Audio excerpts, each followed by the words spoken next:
Thanks a lot, and good morning to everybody, specifically because now it's spring and the sun is shining. Otherwise, we would not say good morning, because after the announcement of President Trump, of course, we have to reflect what consequences this has specifically to a lot of people on the ground. And this is indeed my first point. This will really harm people on the ground, producers in the United States, in the European Union, and specifically also people in the countries of the Global South. And this is really a mess and unfair practices of the United States. Secondly, President Trump called it Liberation Day, and I will call it Inflation Day, because it's totally clear that these tariffs will increase prices in the United States, and I guess regarding the tariff situation also in the European Union. And we saw it in the example of steel and aluminium. And this is then, of course, not appropriate in this economic situation. And regarding the justification, I took yesterday night my time to read this booklet about the justification. And I have to say, you find 30 pages about the European Union and more or less a comprehensive overview of all our legislation. And this gives a clear indication that President Trump is not really looking on tariffs, because the average tariff between European Union and US is 5%, so much below the 20%. And if you took the real volume of trade on this tariff, because we have a lot of products also tariff-free, we are round about 1.52%. The justification of this 39% and generously 20% is just European legislation. Standards for consumer protection, chemical rights, and of course also our legislation in the digital area. And this is of course not the ground for negotiation. Legislation is covering producers inside the European Union and outside the European Union to protect our industry and the consumer and people on the ground. And this, I think we have to make quite clear. Thirdly, it is really a mess that it was not possible to have some really constructive talks. Maros Šefčovič was twice in the last 2 weeks in Washington. We had a lot of video contacts. Unfortunately, also linked to the government structure in the United States, it was not possible to organize some talks with the Secretary of Commerce and the USTR on tariffs, on the deficit on goods. By the way, we have also deficits on services on the European side. It was not possible, and that's really a mess. The structure at the moment in the United States is totally clear.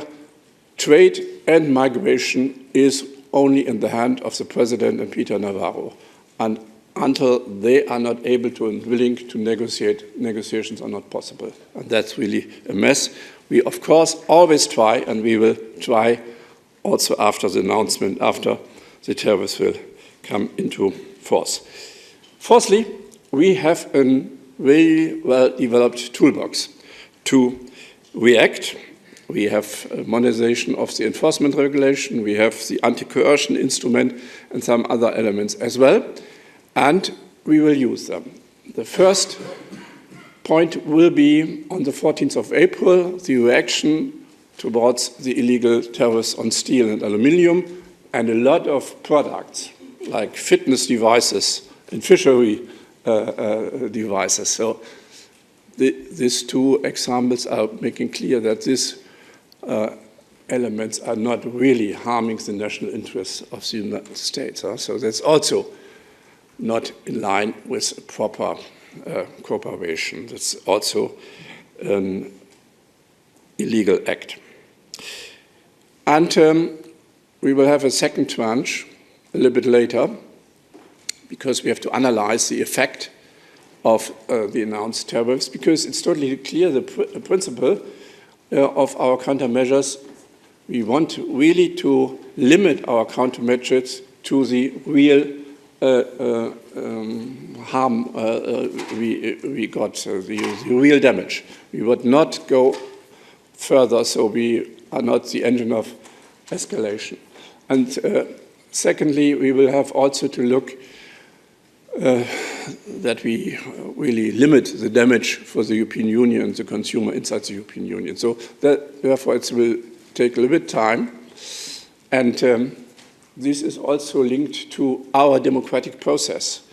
And I'm really proud that inside the European Union we are deciding on such countermeasures in a democratic way based on proper legislation the European Parliament made, and I was the rapporteur for the anti-coercion instrument.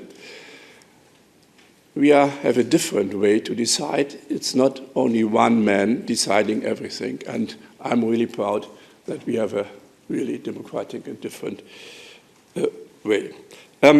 Fifthly, we will look also quite carefully to the indirect effect. We did it on the steel side, so after re-announcing 25% tariffs on steel and aluminium, we looked also to our safeguards and increased the safeguards so that we are not targeted by steel not going to the United States anymore and coming to the European market, and we will do it also towards other goods. We have to analyze this also quite carefully. And last point, as I mentioned at the beginning, we are harmed by the measures, but of course, like Indonesia, over 30% tariffs. It's a growing economy.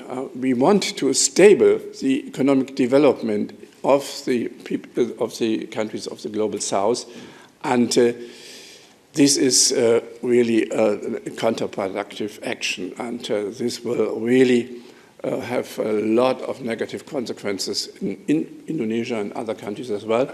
And therefore, it's totally clear that the European Union and the European Parliament will really look to increase our network of stable trade agreements with reliable partner. And I will go in 2 weeks to Indonesia. We are negotiating for a long time now, and I guess 20 rounds in trade agreement, and I guess we will finish this year. This is one example of strengthening our cooperation, specifically with the countries of the global south. Thanks a lot. Thank you. We will now go to a round of questions, first from the room.